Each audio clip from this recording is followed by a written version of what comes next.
आज हम बात करेंगे विजय एकादशी के बारे में। फागुन मास के कृष्ण पक्ष की एकादशी तिथि को विजय एकादशी के नाम से जाना जाता है। एकादशी तिथि जगत के पालनहार परमेश्वर श्री विष्णु को अत्यंत प्रिय है, जो समस्त पापों का हरण करने वाली है। पद्म पुराण के अनुसार भगवान श्री कृष्ण धर्मराज युधिष्ठिर को विजय एकादशी की महिमा बताते हुए कहते हैं कि इस महा पुण्यदायक व्रत को करने से व्यक्ति को वाजपेयी यज्ञ का फल मिलता है, शत्रु परास्त होते हैं एवं मनोवांछित फल की प्राप्ति होती है। विजय एकादशी का निर्जला व्रत एवं पूरे विधि विधान से भगवान विष्णु की पूजा करने से जातक के जीवन में सुख शांति और खुशहाली आती है एवं जीवन में आई हुई नकारात्मकता समाप्त होती है। विजय एकादशी के व्रत के बारे में शास्त्रों में लिखा है कि यह व्रत करने से स्वर्ण दान, भूमि दान, अन्न दान और गोदान से भी अधिक पुण्य फलों की प्राप्ति होती है और अंत में उसे मोक्ष की प्राप्ति होती है। यदि कोई आपसे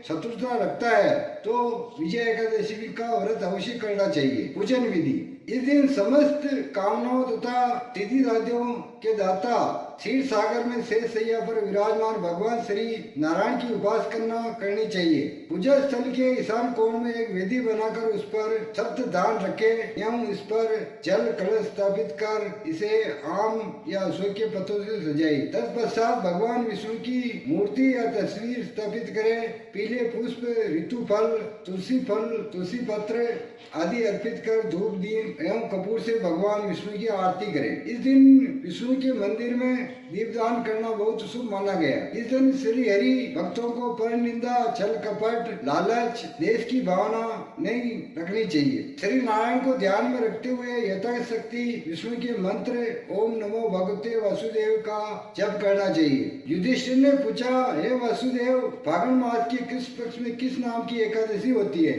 और उसका व्रत करने की विधि क्या है, कृपा करके बताइए। भगवान श्री कृष्ण बोले, युधिष्ठिर, एक बार नारायण ने ब्रह्मा जी से फागुन के कृष्ण पक्ष की विजय एकादशी के व्रत के होने वाले पुण्य के बारे में पूछा था। ब्रह्मा जी ने इस व्रत के बारे में उन्हें जो कथा और विधि बताई थी उसे सुनो। ब्रह्मा जी ने कहा कि नारद, ये व्रत बहुत ही प्राचीन, पवित्र और पाप नाशक है। ये एकादशी राजा को विजय प्रदान करती है, इसमें तनिक भी संदेह नहीं। त्रेता युग में मर्यादम पुरुषोत्तम श्री रामचंद्र जी जब लंका पर चढ़ाई करने के लिए समुद्र के किनारे पहुंचे, तब उन्हें समुद्र को पार करने का कोई उपाय नहीं सूझ रहा था। उन्होंने लक्ष्मण से पूछा, सुमित्रा नंदन, किस उपाय से इस समुद्र को पार किया जा सकता है? यह अत्यंत अगाध और भयंकर जल जंतुओं से भरा हुआ है। मुझे ऐसा कोई उपाय नहीं दिखाई देता जिससे इसको सुगमता से पार किया जा सके। लक्ष्मण जी बोले, हे प्रभु, आप ही आदिदेव और पुराण पुरुषोत्तम है, आपसे क्या छिपा हुआ है? यहाँ से आधे योजन की दूरी पर